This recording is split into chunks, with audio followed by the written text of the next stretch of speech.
नमस्कार, मेरे चैनल में आपका स्वागत है।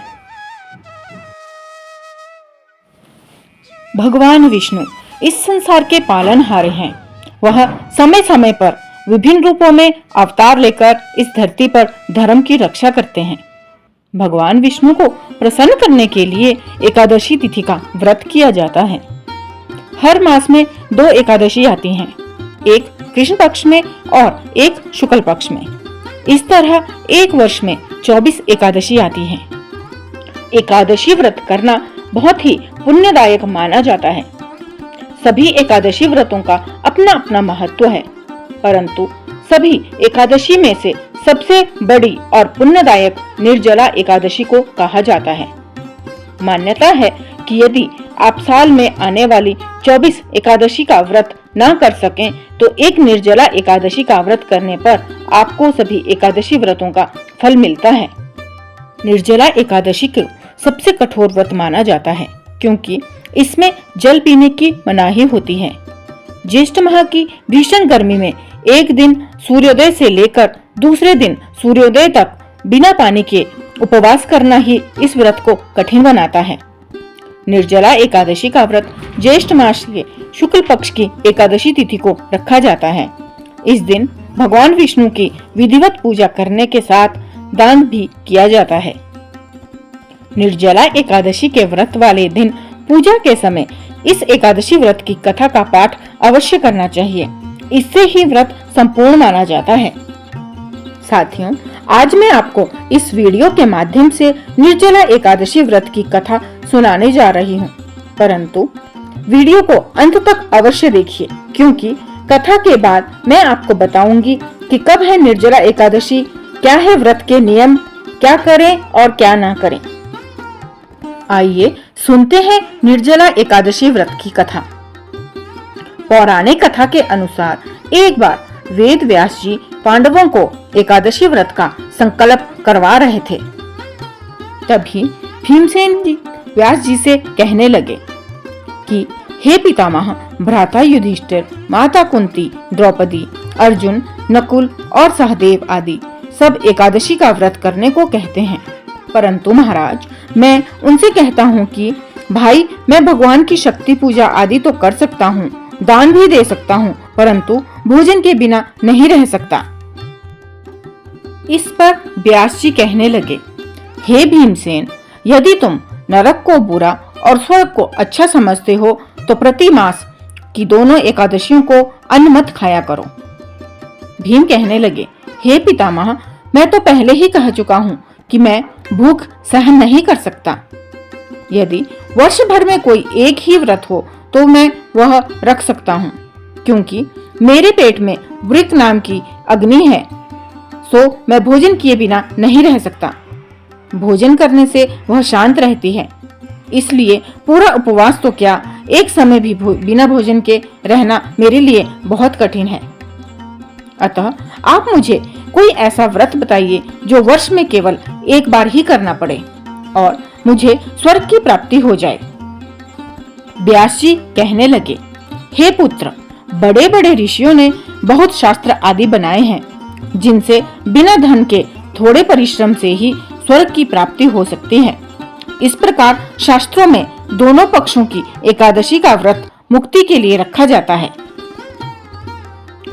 व्यास जी के वचन सुनकर भीमसेन नरक में जाने के नाम से भयभीत हो गए और कांपकर कहने लगे कि अब क्या करूं? मास में 2 व्रत तो मैं कर नहीं सकता।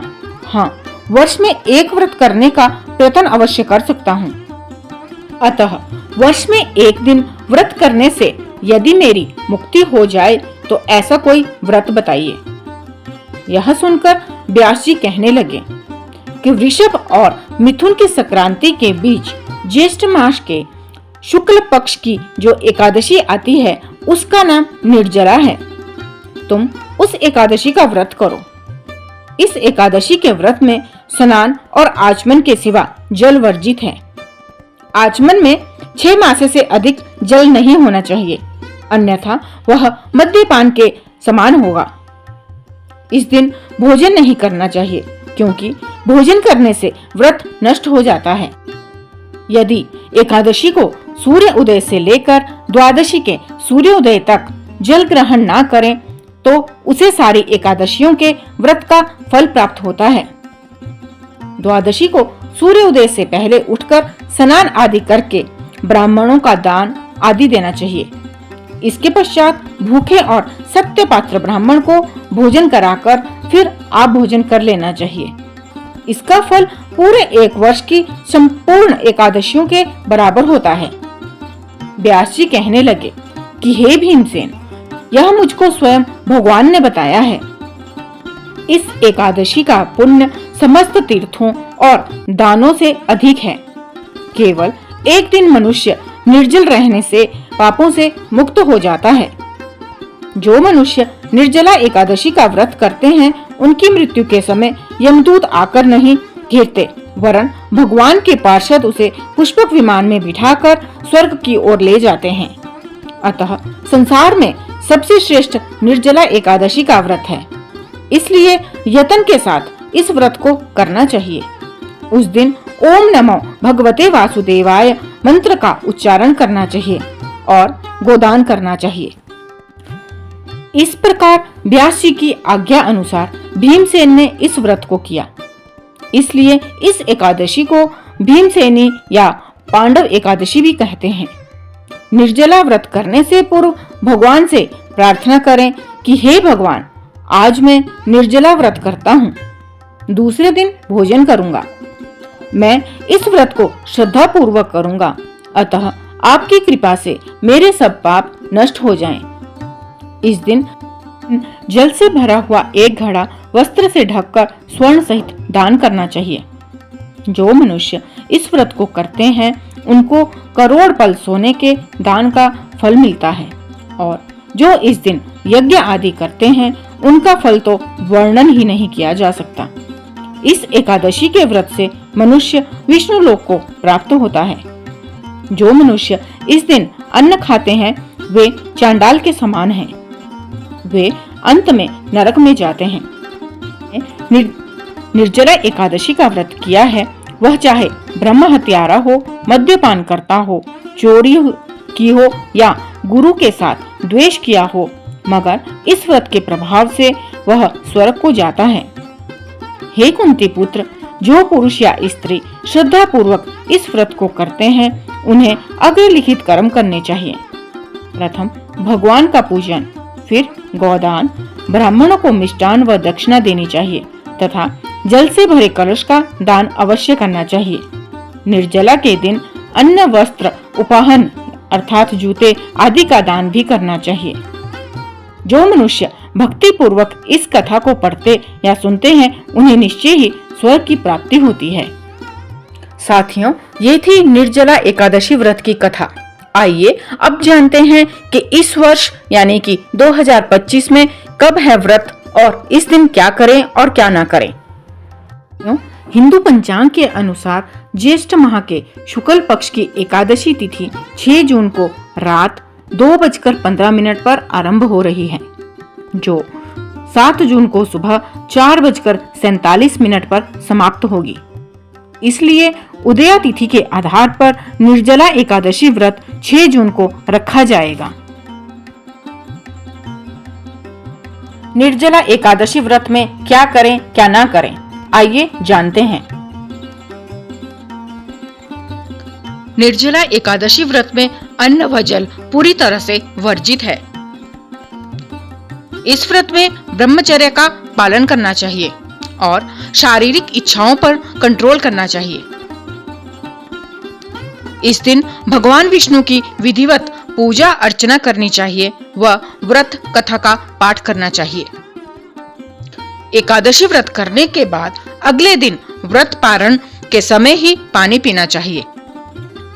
निर्जला एकादशी के दिन तुलसी के पौधे को जल नहीं अर्पित करना चाहिए, क्योंकि इस दिन तुलसी माता भी व्रत करती हैं। निर्जला एकादशी के दिन गंगा स्नान का विशेष महत्व है। इस दिन दान पुण्य भी लाभकारी माना गया है।